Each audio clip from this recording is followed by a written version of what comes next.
Gonna be a bride. Gonna be like. Board President Jennifer Thilo, what can we expect? Our next visioning session engages both our left brain and our right brain. I hope you'll all join us in envisioning our future together. Thank you, Jennifer. Now I wonder, do I have time to just sit around and wait? Board member Jen Bain, what are your thoughts? Hey y'all, time's running out. Tick tock, tick tock. Don't forget to join us for the last module in our vision, mission, and end statement process. You heard them, everybody. Don't wait. Go to uuca.org/vision now to sign up. That's uuca.org/vision, uuca.org/vision, and tell us all what you see in our future. This will be an uplifting, spiritually deepening, fun series of workshops. We will connect with each other and discover what brings us together in community. No purchase necessary. This offer has no cash value. Hello, my name is Letta Wu, and I'm a member of UUCA. I'm excited to facilitate the Vision for the Future workshop. It's going to be a lot of fun, and I hope you can join us. Are you a member or friend of the Unitarian Universalist Congregation of Atlanta? Are you willing to make your voice heard as we envision our future? Have you ever been on a Zoom call before, or are you willing to try it out? Then you are the perfect participant for our March session of UUCA's Visioning Our Future Together, entitled Vision for Our Future. This Sunday, this Thursday, and next Sunday. Go to uuca.org/vision to sign up. uuca.org/vision to sign up. uuca.org/vision to sign up. Now, you might be wondering, what's it gonna be like? Board President Jennifer Thilo, what can we expect? Our next visioning session engages both our left brain and our right brain. I hope you'll all join us in envisioning our future together. Thank you, Jennifer. Now I wonder, do I have time to just sit around and wait? Board member Jen Bain, what are your thoughts? Hey y'all, time's running out. Tick tock, tick tock. Don't forget to join us for the last module in our vision, mission, and end statement process. You heard them, everybody. Don't wait. Go to uuca.org/vision now to sign up. That's uuca.org/vision, uuca.org/vision, and tell us all what you see in our future. This will be an uplifting, spiritually deepening, fun series of workshops. We will connect with each other and discover what brings us together in community. No purchase necessary. This offer has no cash value. Thank you, Jason and Letta and the whole team who put that video together. Good morning. Welcome to the Unitarian Universalist Congregation of Atlanta. So good to be with you as we have our last service in this series. Tune your heart like you would tune a guitar or tune a harp. Welcome to Daylight Savings Time, right? There might be very few people here watching because people slept in, don't know what time it is, haven't moved their clocks yet, you know? That happens all the time. That happens every single year during Daylight Savings Time, even during a pandemic. So maybe you're watching it a little later in the day. Also wonderful. So glad we could be here together. Our first hymn is called Do You Hear? It's got a good vibe to it.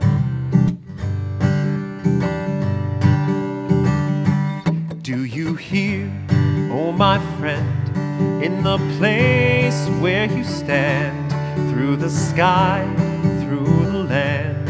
Do you hear, in the heights on the plain, in the vale on the main, in the sun, in the rain? Do you hear,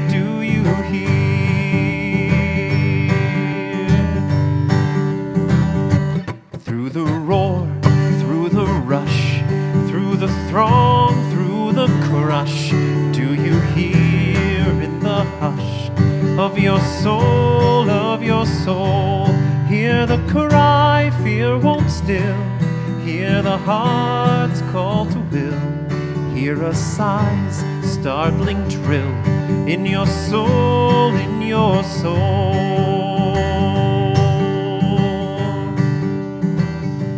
From the place where you stand to the outermost strand, do you hear, oh my friend? Do you hear, all the dreams, all the dares, all the sighs, all the prayers, they are yours, mine and theirs. Do you hear? Do you hear? So happy we're all together this morning. It is the best place to watch worship, either live or later in the day if you slept in on the entire internet. Thank you, Don. Good morning. I'm Reverend Taryn Strauss, Senior Minister here at the Unitarian Universalist Congregation of Atlanta, and I welcome you to worship with us this morning, wherever you are from, whatever path you are on, whomever you love. You are welcome with us. We are closing out our worship series, Designing a Life, honoring the fact that this has been a time of powerful disruption and revelation, and perhaps even an opportunity to reclaim your life's true purpose, or a truer purpose. So much has fallen away this year. We hardly recognize ourselves in some ways, but there is true power in the possibility of a derailed path. And so we have supported and journeyed together, supporting one another as we uncover new ways of determining and divining the next right thing in our lives. I want to thank Eva and Rob Mitchell for donating the beautiful flower arrangement in honor of 1 year apart together of online worship in this pandemic. I also want to invite all of you to our religious education programming for adults, a new 2-part series that begins this Tuesday at 7:30 p.m. called Would You Harbor Me? United States Immigration System and Values as a Crossroads. This series will explore some current initiatives in place to reset overarching immigration policy and take a hard look at the need for change with a deep dive into the situation here in Georgia. I know this is really an issue that is up for all of us right now, so I do hope you will attend that adult RE program. As a reminder, you only have to register once for this entire semester of adult RE classes. The link to register for all RE classes is going into the chat right now, or you can find the link in our weekly update email. Our regularly scheduled Zoom room social hour today will be replaced by a third session in our 4-month series, Visioning Our Future Together, that the board is doing with the congregation to come up with a sense of mission and vision for UUCA's future. And you saw that video earlier today, so Jason Delaney, Jennifer Thilo, Letta Wu, and others are inviting you to join them on Zoom after this service. So the invitation to that Zoom room visioning hour will be dropped into the chat, I think, right about now. So the stories and workshops, the stories and wishes part of that vision will begin directly after service today. If you can't make it today, it will be offered again this Thursday evening and again next Sunday. So if you want more information about this vision process, please go to uuca.org/vision, which is also the place you can sign up to receive the invitation. And through our live chats, we can express love, care, and welcome for each other. So won't you please take a moment now to say hello to each other this morning on this beautiful day, and to anyone else who may be visiting us for the first time. Welcome them into this worship.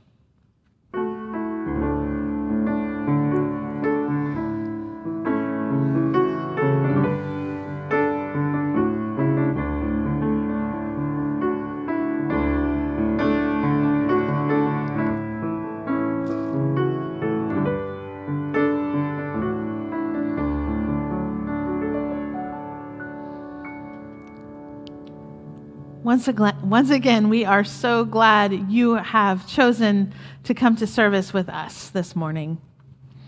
And now, won't you please join me in this morning's chalice lighting words? You can get your chalice there at home as we light our chalice together.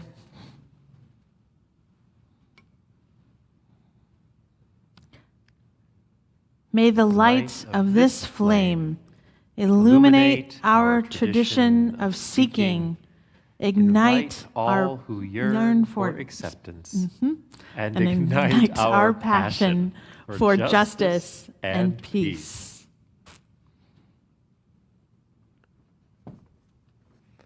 And now let's join the Lovern Hill family in our movement prayer. First we bow to honor the spirit of life.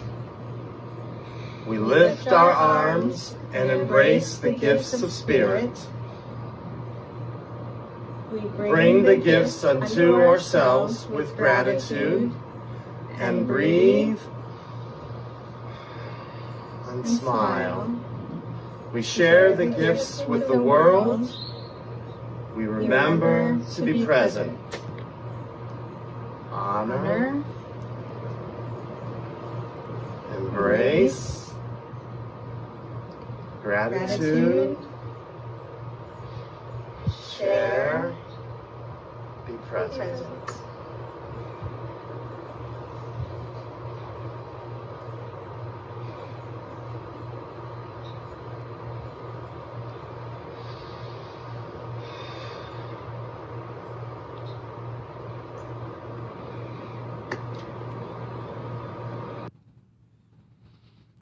Amen.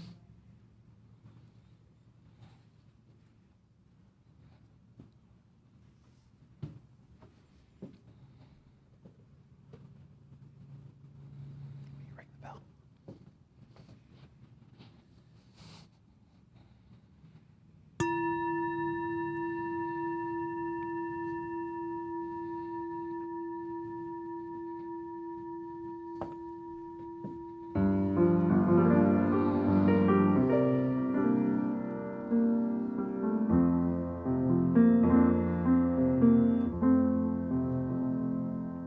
Guide my feet while I run this race. Guide my feet while I run this race. Guide my feet while I run this race, for I don't want to run this race in vain.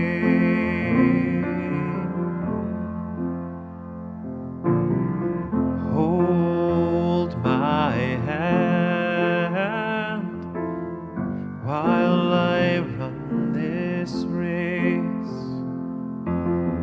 Hold my hand while I run this race. Hold my hand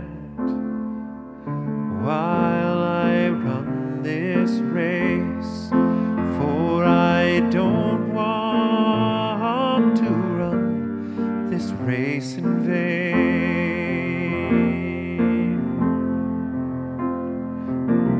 Search my heart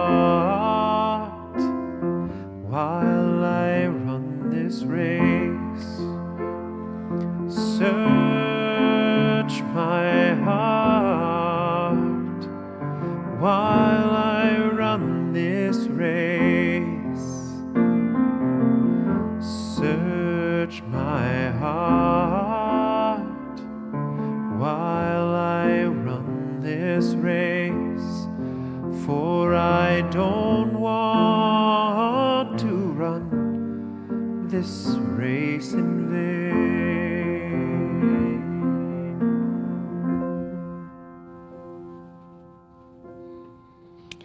Let us put hands upon hearts and feel the warm connection. Let love in this moment flow. Say to yourself silently, I will love myself. I will love others. and that love will heal the world. At this time, we hear the joys and sorrows of this congregation. We send love to Beck, Chalice, and their husband, Aiden. Beck is so excited for us to share the happy news that they are newly pregnant with their first child. We share Beck's joy and wish them a happy and healthy pregnancy and birth. Cards and emails of support are welcome. John Johnson thanks the many people who reached out to him with calls, cards, emails, and Facebook posts to wish him a speedy recovery following his 4-day hospitalization. He is happy to report he's doing well and getting stronger each day. We send love and healing thoughts to Robin Stinson and Kevin James this morning. Robin is back in the hospital undergoing dialysis and other treatments for an unknown infection.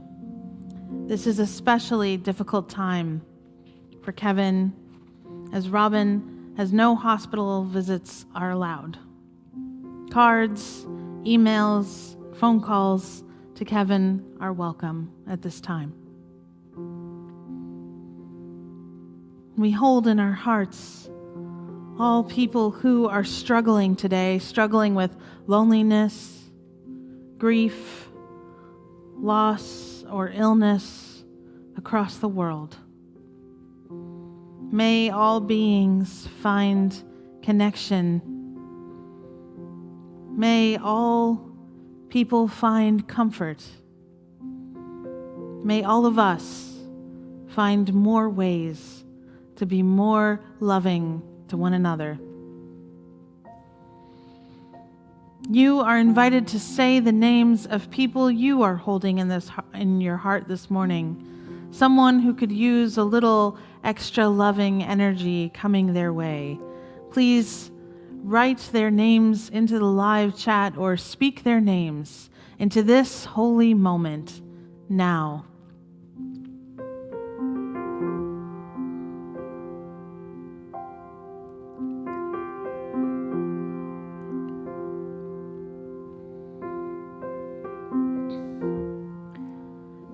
As humans have gathered for millennia, so we gather in our way on this day.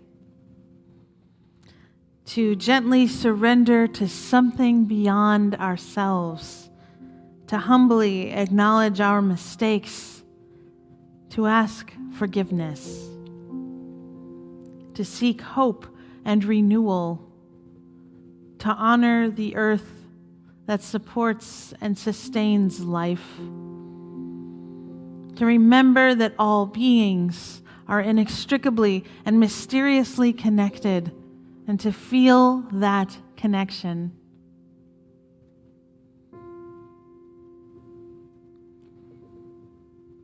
I invite you now into a special time to honor those people we have lost this year to the COVID-19 virus.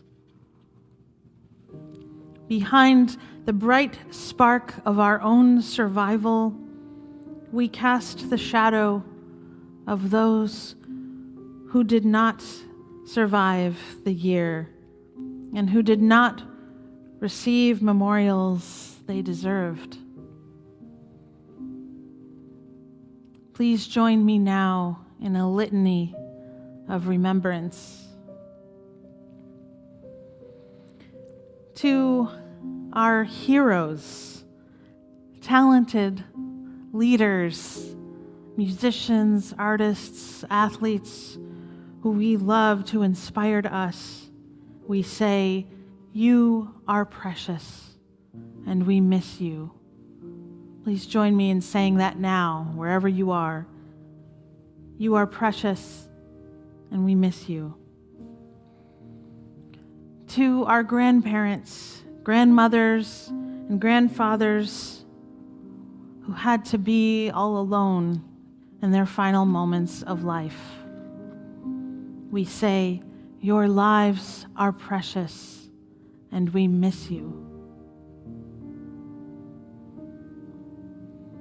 To our parents, our fathers, and our mothers, who were suddenly taken from us by this mysterious virus, too soon we say, your lives are precious, and we miss you.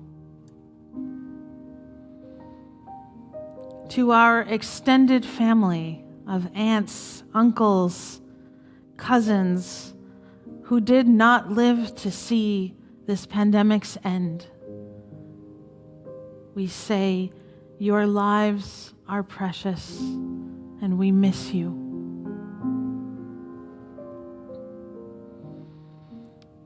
To our beloved friends and our husbands, our wives or partners, who we thought we would know forever, we say, your lives are precious, and we miss you. To every single being, every person with unique gifts and experiences whose life was cut short by this virus and who had to spend their last hours alone, we say, your life is precious, and we miss you. May their beautiful lives continue to bless the living family of all souls. May we speak their names and write their names into the live chat. May we continue to tell their stories, thus continuing their blessing upon our lives and the blessing that is their life. Let us gather all of our losses from this past year with a moment of sacred, wise silence.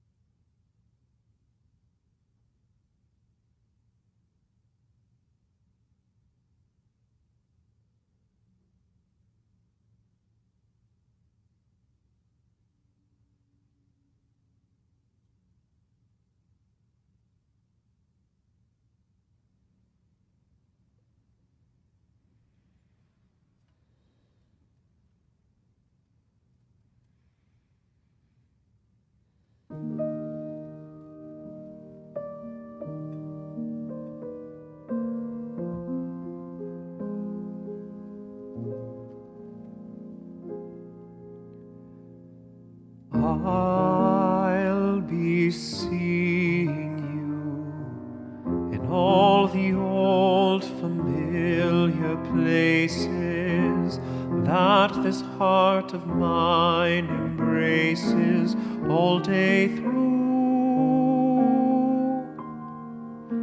In that small cafe, the park across the way, the children's carousel, the chestnut tree, the wishing well. I'll be seeing you in every lovely summer's day, in everything that's light and gay. I'll always think of you that way. I'll find you in the morning sun, and when the night is new, I'll be looking at the moon, but I'll be seeing you.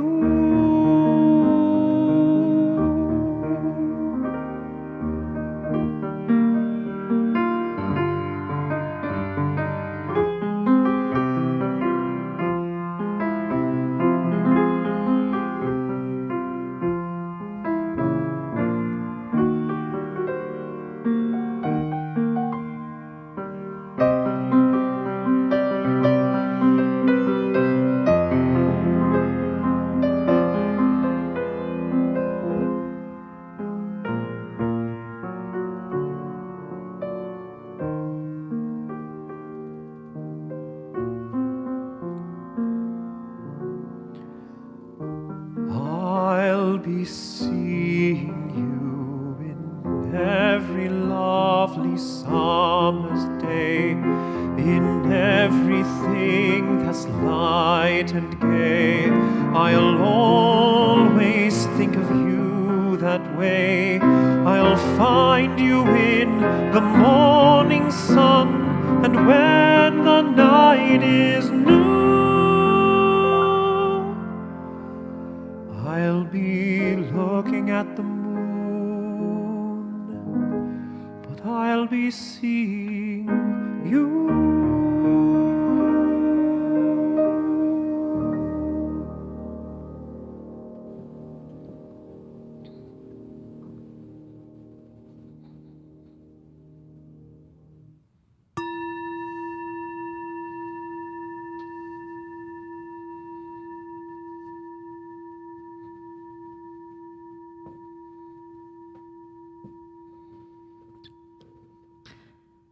This year, you have seen a lot of me in worship, and you've seen a lot of Don in worship, which is what it is, and we're grateful you are here, but we have not seen as much of you, and we miss that very much. And so to honor our year apart together, we wanted to see you. We wanted to see, what is your Sunday like?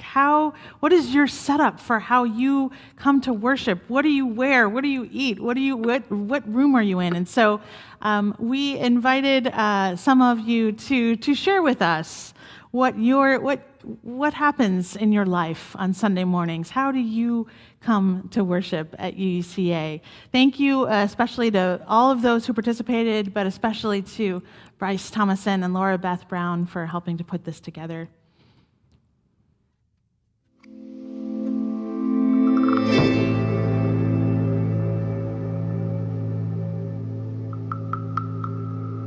Illuminate our tradition of seeking. Some extra loving energy coming their way.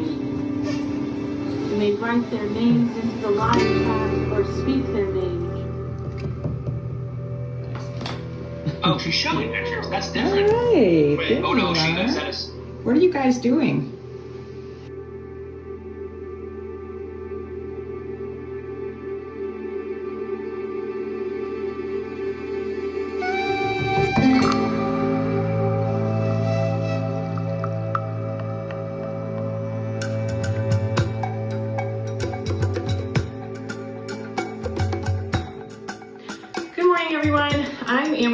And this is Davis, Ada, Nyla, and Rob is taking the video for us. And we like to start our Sunday mornings with a breakfast together as a family. So this morning we're just having some pancakes and fruit.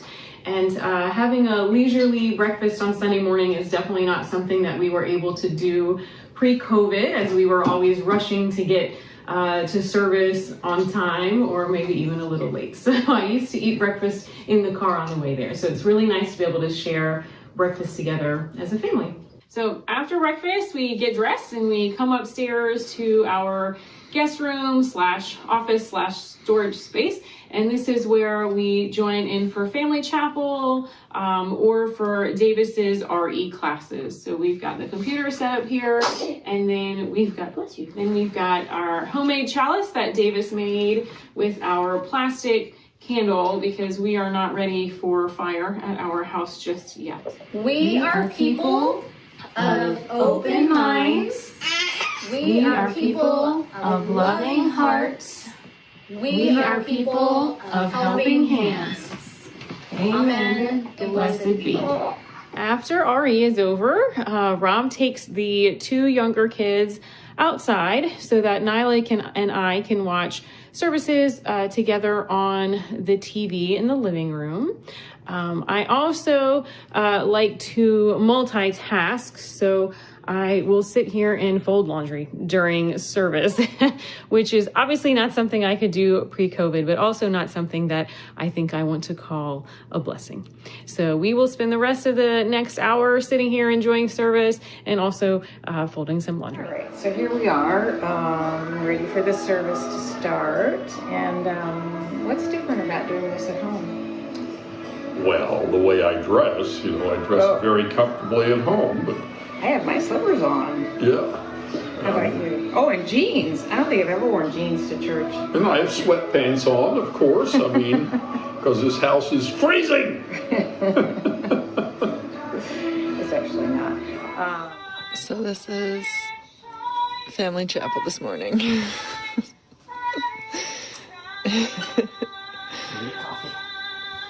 Henry's participating over there, Fern's upstairs, and Jason and I are here with coffee. How you doing? Can we go around and just say one word? We're going to try to keep it to one word. I know sometimes it's hard. But one word about how you're feeling this morning. Can you think of a word to say? So I just wanted to have a message. Okay, but we're going to listen to what other people say too. So we have several kingdoms being built, just like every morning in the living room, which is why we typically use this as our Zoom background, because this is probably the only civilized portion of our house.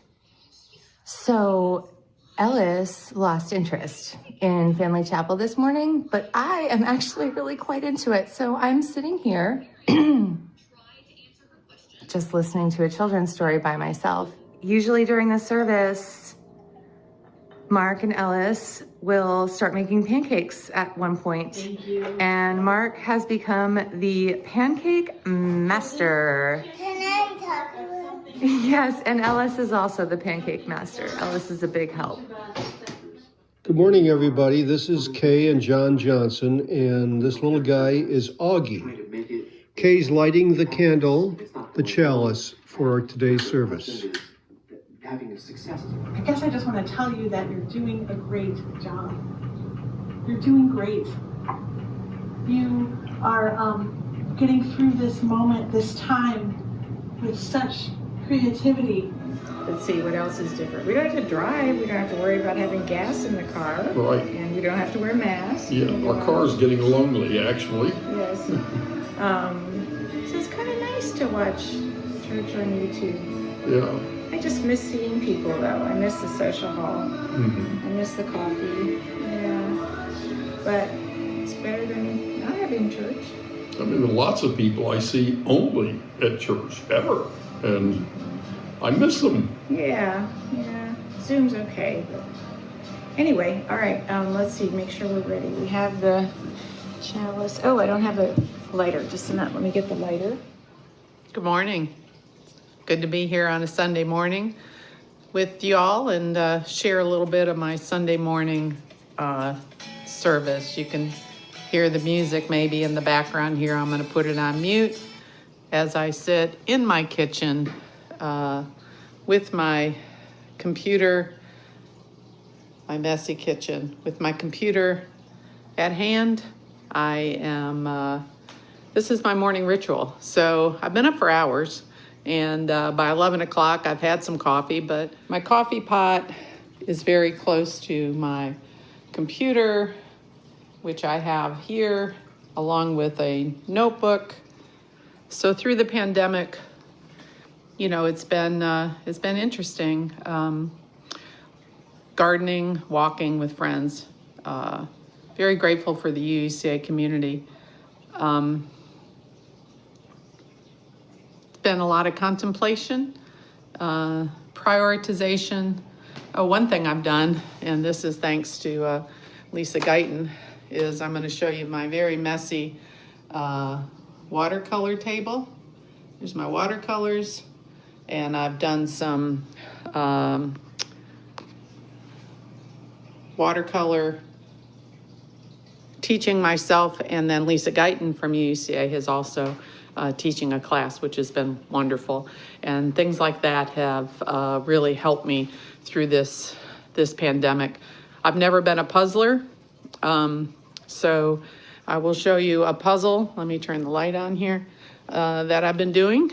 Puzzling, gardening, watercoloring, and learning Spanish. So here's my latest puzzle that I got from a friend in the congregation, Maureen. And it's one of those that doesn't have a, you don't know what it is. It's like a mystery puzzle. So you just kind of put it together. It's been fun. But so just glad to be here today. Looking forward to the service every Sunday morning, sitting pretty much in here if I'm not on my sofa, and enjoying what the music and what Taryn has to share, or whatever guest preacher we may have. So thank you so much.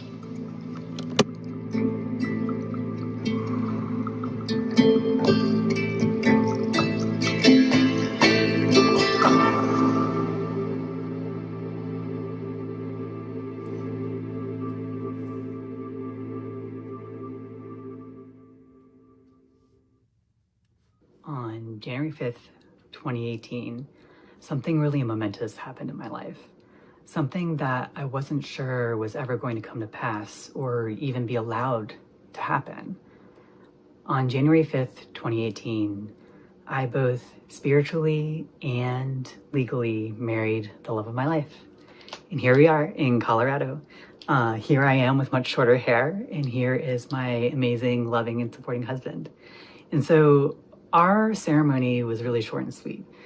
It was only 15 minutes, and yet it was a culmination of years of conversations about what we wanted for our futures and what we wanted for a budding queer family. And we both wanted kids, and so this brought on all sorts of other questions and conversations. And both of us ended up coming back to our childhoods, and what were the things that we wanted to keep, and what were the things that we wanted to leave behind. For me, I thought a lot about my church community growing up and how there were things that were really important to me. It was, I really want my kids to also have an intergenerational community, and also have adults and kids they can ask the important questions of. But I didn't want them to face that judgment that I faced. And so these thoughts and concerns ended up bringing me to Unitarian Universalism, and specifically UUCA. And so here I am. It's no longer as hypothetical. I'm entering my second trimester of pregnancy, and I am creating this new life inside of me. And so, of course, my thoughts are coming back to the village and how we as a culture, we tend to really prioritize the nuclear family. And this doesn't work out that well for either parents or kids. And yet extended families can come with their own trauma and troubles. And so as a queer person, I often think a lot about chosen family. And while chosen family is not perfect, it's not based on blood. It's based on the importance of choice. And of course, I'm someone who is very pro-choice. And so when I think about faith community, I often think about it as being a large extended chosen family, right? A place where children are collectively raised and nurtured by a community that is dedicated to them. And I am so proud to know that UUCA is already deeply involved in this work. And I'm honored to know the kids and youth at UUCA who are incredible and who are not just our future, but also our present. And so I give to this work. I give to this family, both with my time, my talent, and my treasure. And so I ask you to please join me today. And by going to uuca.org/give to give to this project of community. And so our offering will now be given and gratefully received. Thank you. This song is the song I played in our second Sunday of the pandemic 52 weeks ago. it really kind of spurred us forward to what we talked about for the first few months of the pandemic, like being resilient and bringing light into a time that was unknown and scary. And it's a song called Light from the musical Next to Normal.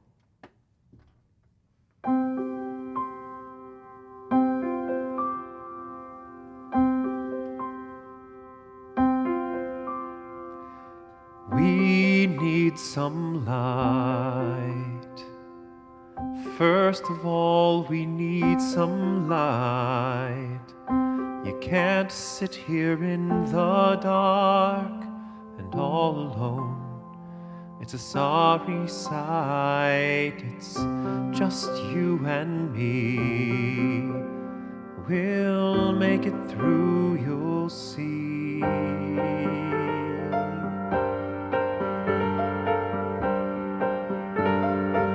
Night after night, we'd sit and wait for the morning light.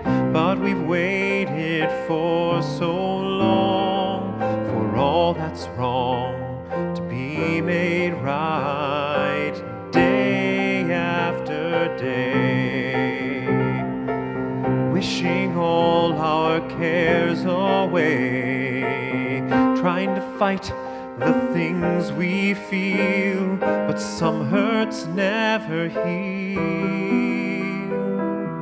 Some ghosts are never gone, but we go on. We still go on, and you find a way to survive, and you find out you don't have to be happy at all. To be happy, you're alive.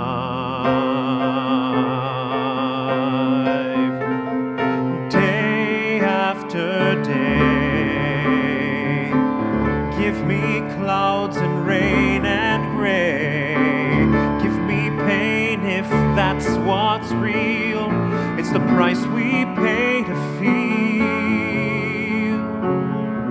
The price of love is loss, but still we pay. We love anyway. And when the night is finally gone, and when we see a new day dawn, we'll wonder how we wandered for so long, so blind. The wasted world we thought we knew, the light will make it look brand new. So let it, so let it shine, shine, shine. Day after day, we'll find the will to find our way, knowing that the darkest skies will someday see the sun. When our long night is done, there will be light. There will be light when we open up our lives, sons and daughters, husbands, wives, and fight that fight. There will be light. There will be light. There will be light. There will be light.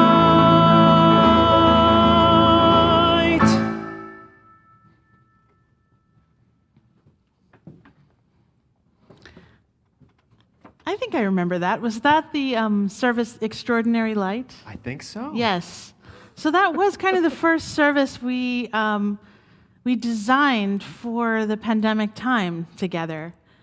And this idea that we could be extraordinary light for one another, and naming it, putting that hope out there in the world, in the universe, and in this community. And a year later, you did it. You were. You were light. You will still continue to shine that extraordinary light for each other. This is how we have gotten through, how we have made it through together. Just being little lights for one another in all the ways that we need to find our way out of shadow, to make meaning together. So thank you. Thank you for being that extraordinary light for this place, for one another, that has given so much hope to so many in circles and concentric circles out and beyond UUCA. And so as we dedicate our offering this morning and bless this gift, please join me in our dedication words. To the work of this congregation, which is weaving a tapestry of love and action we call community, we dedicate our lives, and these are offerings. Blessings on your gift. Also 1 year ago, really on March 11th, a Unitarian Universalist poet named Lynn Unger wrote a poem, named it Pandemic. And that poem was shared. It was shared in UU circles first, but then it was shared beyond Unitarian Universalism. It was shared, I think, on news networks. It was a time of great, deep confusion as we struggled to wrap our minds around what was happening to us in March of 2020. And this poem somehow got so much of America through those early days and weeks. I guess you could say the poem went viral in a way. And I wanted to just revisit that poem today, 1 year later, and see how it feels now and how it resonates with the year that we've been through, with our memory. It's called Pandemic.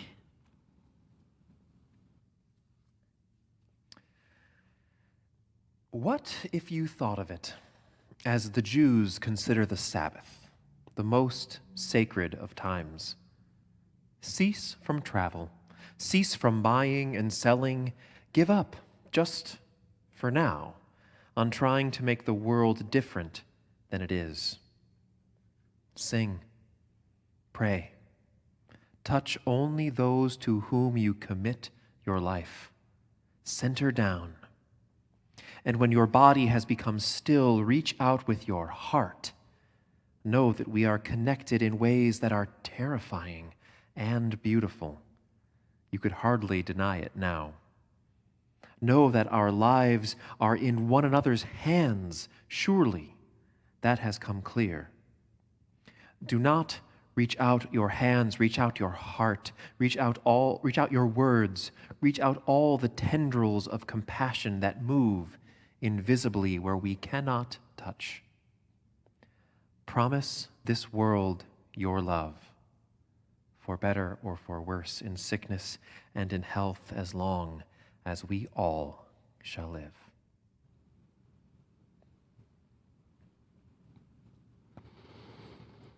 When traveling on the New York City subway, try not to fall asleep.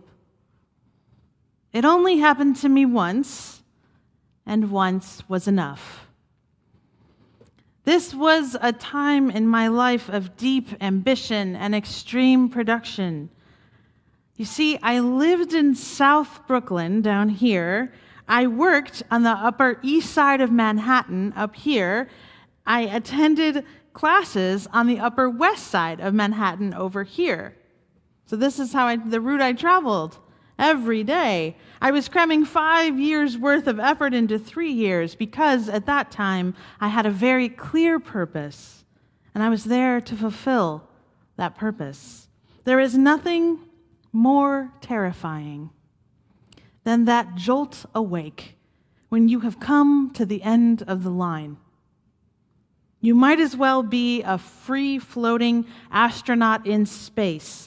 You don't recognize the station. You don't know the time. Strangers are staring. Nothing is recognizable. And the shame and the loneliness can take your breath away. Eventually, I recovered, found my phone, checked the map, getting my bearings, but there is being lost in complete wilderness of the woods, the forest, and there is being lost in the middle of the crowded city. And there's not really much difference, except in the city, you are never alone. In the city, someone is going to appear. They will explain the map to you. They will give you the time of day if your phone is not working. If they are especially generous, or if it's on their way, they will invite you to follow them to the correct station. For this reason, I always prefer to be lost in the city than in the literal wilderness. But even in the middle of a crowd, when you are truly lost, and I mean lost in life, the loneliness can take your breath away. You can feel as though no one has ever been fired or lost a job in the way you have. No one else has struggled to find meaningful work for as long as you have. No one has kept such a terrible secret as the one you are keeping. No one else in the world has ever had a relationship end in such a sad and confusing way as you have. In that moment of total lostness, the loudest voice is the one that tells you you are alone out there. But that voice is lying. And maybe this was the year we all found the truth. That we are all struggling to find our bearings, that our lives are in one another's hands. The writer Anne Lamott offers wisdom for us this morning when she writes in her book, Traveling Mercies. She writes, it's funny. I always imagined when I was a kid that adults had some kind of inner toolbox, the saw of discernment, the hammer of wisdom, the sandpaper of patience. But then when I grew up, I found that life handed you these rusty, bent old tools: friendships, prayer, conscience, honesty, and said, do the best you can with these. These will have to do. And mostly, against all odds, they're enough. It has been a year. It has been quite a year, hasn't it? And we may have been alone, but we were alone together. And this day, we look backwards at what we did to survive, to make it through this year of distance, of chaos, feeling both at once understimulated and overwhelmed. Are you with me? Did you feel that? Understimulated and overwhelmed all at the same time. It's kind of the hallmark of this year. And when we are rich in lostness, as we have been this year, in our disorientation, we often forget the tools we have to light our way, to chart our path out of that wilderness. There is prayer, meditation, inner wisdom. We know about the daily practice of listening. We have explored how design thinking can be a tool for us. Listening also to that still small voice within to help us to our next destination. But what if we can't hear it? How can we seek attunement with our deepest purpose, our calling, if we do not know where to begin, if we feel utterly lost and believe in that moment the lie that we are alone in our lostness? Well, we can take our rusty old tools of friendship, conscience, honesty, and we can learn from the Quaker practice of clearness committees, or what the Quaker theologian Parker Palmer calls circles of trust. A clearness committee meets a person who is unclear on how to proceed in a keenly felt concern or dilemma, hoping that the committee, the clearness committee, can help this person reach clarity. The premise assumes that each of us has an inner teacher who can guide us, and therefore that the answers are sought within that person seeking clearness. It also assumes that a group of caring friends can serve as channels of divine guidance in drawing out that inner teacher. The purpose of Clearness Committee members is not to give advice, nor to fix the situation. They are there to listen, to create that circle of trust without prejudice or judgment, to help clarify alternatives, to help communication, and to provide emotional support as this person seeks to find truth and the right course of action. The Clearness Committee must remember that people are capable of growth and change. And this, after all, is what our faith calls us to hold as true, that all of us are capable of great transformation in a single life. The committee must not become absorbed with historical excuses or reasons for present problems, but rather focus on what is happening now and explore what could be done to resolve it. So a Clearness Committee is hopeful, it is prayerful, and it treasures silence as most precious and full of wisdom. Now, you may have figured out by now, I tend to park myself at the intersection of the spiritual and the practical. I attended a Quaker college where I had the chance to participate and serve on a number of clearness committees for friends and classmates. And so a meeting of a clearness committee begins with a clerk inviting the committee to prepare for its work, reminding everyone of guidelines to be followed, making sure there is a common understanding of confidentiality and trust. And then after all of this, the committee, all involved, are invited to settle in to a time of silence. When the focused person, the person who needs the clearness, is ready, they begin with a brief summary of their concern. And the discipline for committee members to follow is very simple, but it is very difficult to do. Members may not speak in any way except to ask the focused person a question, an honest question.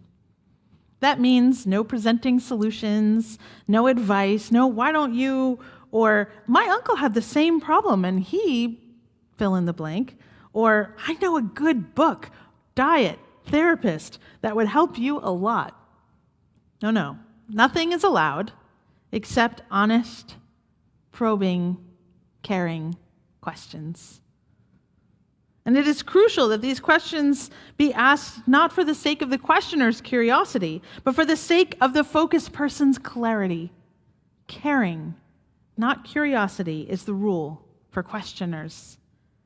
Remember that your task is to serve as a channel for what Quakers call the light to help this person clarify, to bring clearness, to clarify their inner truth. Neither one other person in the committee or the entire committee deals directly with the problem, nor makes the decision. Committee members should try to ask questions briefly, to the point. This guards against turning questions into speeches, but it also helps open the focused person to get some insight that gets obscured when the questions wander. Committee members should also trust their intuitions, which is gathered in that time of silence. Even if a question seems off the wall, if it feels insistent, ask it. Now, the person who is wrestling, who is looking for clearness, normally answers these questions in front of the whole group, and the response generates more questions.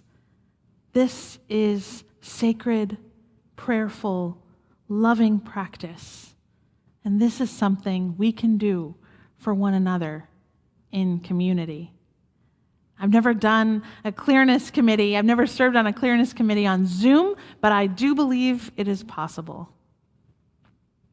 And I saw in the live chat a couple of weeks ago, someone suggested that UUCA start a design thinking group to explore more about design thinking. What if we started at UUCA a life design group for those who have found themselves asleep until the end of the proverbial subway line and have just been jolted awake and they need some help finding their bearings?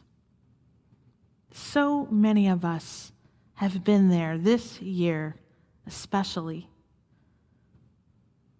What kind of life could we design if we did it together?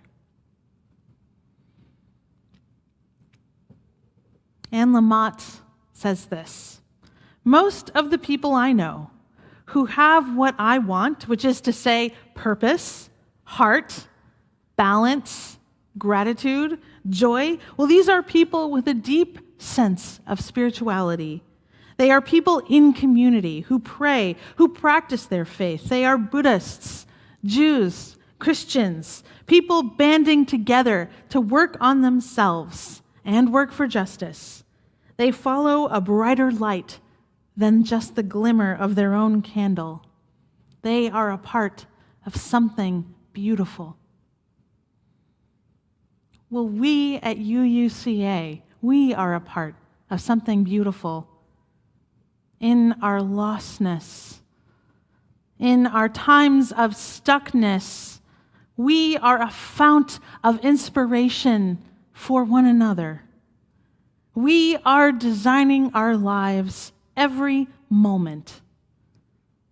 Even as we are designing a new campus where we can go to worship, our third place, right? We've got home, work. Well, now we just basically have one place. But after the pandemic, we will have those two places back maybe, and then hopefully our third place, our campus. We are designing our faith life, our spiritual lives. We are designing our community. We have made it this far, tuning the key of our hearts to one another's energy, taking all of these tools of our faith, friendship, prayer, conscience, honesty, and building a way out of no way. In doing so, in committing to reach out, to offer support to one another, to offer clearness, we have done already what the poet called us to do 1 year ago, when she invited us to promise this world our love, for better or for worse, in sickness and in health, so long as we all shall live. It has been so. May it continue to be so. Amen. This is the hymn from which we derived the name of this service, Tune Our Hearts. It's one of my favorite melodies. Come, thou fount of every blessing, tune our hearts to sing praise. If you know the song well, it's typically in 6/4, but we do it in 5/4. It doesn't matter for most.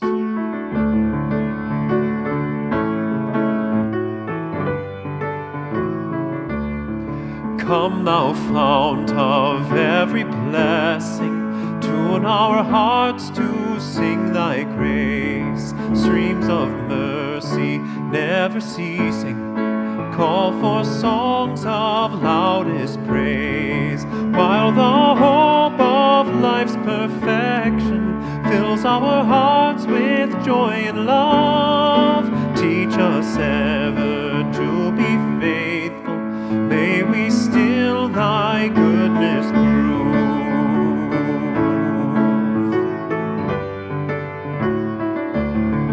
Come, thou fount of every vision, lift our eyes to what may come.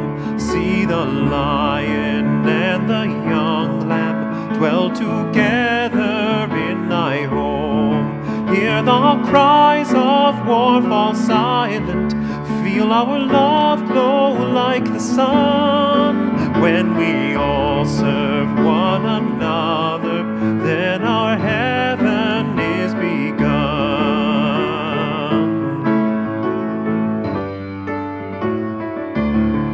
Come, thou fount of inspiration, turn our lives to higher ways. Lift our gloom and desperation. Show the promise of this day.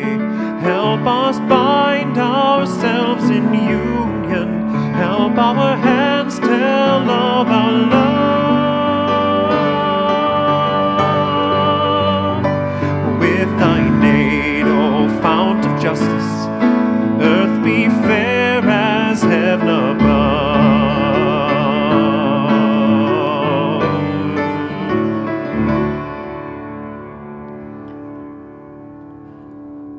One of my top 3 favorite hymns. So beautiful. I love. We have all been very excited to sing and hear "Fount of Every Come Thou Fount of Every Blessing" today. So just know that we are here to do this work together. You, in those moments of stuckness, in those moments of wilderness and lostness, you are not alone. We are here. We can be a clearness committee. We can be a circle of trust. We can do life design work together. This is possible. This may be our community's calling for itself. This is how we will continue to thrive together. And so please now go in peace, go in love, but don't go yet. We have something very special we want to share with you, and that is your own reflection.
can change the world with my own two hands. Make it a better place with my own two hands. Make it a kinder place with my own two hands. With my own two hands. I can make peace on earth with my own two hands. I can clean up the earth with my own two hands. I can reach out to you with my own two hands. With my own two hands. With my own two hands. Gonna make it a brighter place with my own two hands. Gonna make it a safer place with my own two hands. Gonna help the human race with my own two hands. With my own two hands. With my own two hands. I can hold you with my own two hands. I can comfort you with my own two hands. But you got to use your own two hands. Use your own two hands. Use your own two hands. With our own two hands. With our own two hands.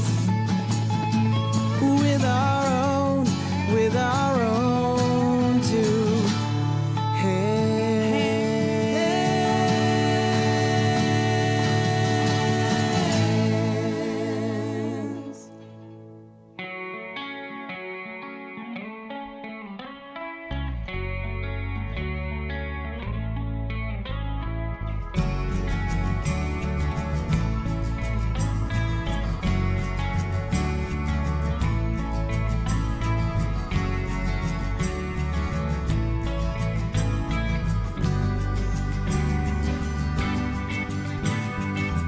Have you ever seen the sky so beautiful, colorful, wide and wonderful? Have you ever felt the sunshine so brilliantly raining down over you and me? Have you ever wanted more? Wanted more? You've got to keep your mind wide open, all the possibilities. You've got to live with your eyes open.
is our cry.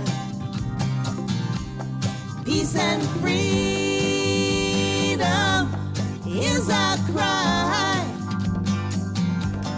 Peace and freedom is our cry. Without these, the world would die. Peace and freedom is our cry. We are building a new way. We are building a new way. We are building a new way, getting stronger every day. We are building a new way.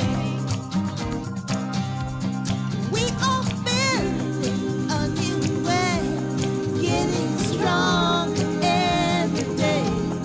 We are building a new way. We are building a new way. We are building. We're building a new way. Yeah, I heard it. We're building us a new way. Yeah, I heard it on the front line. That we're building us a new way.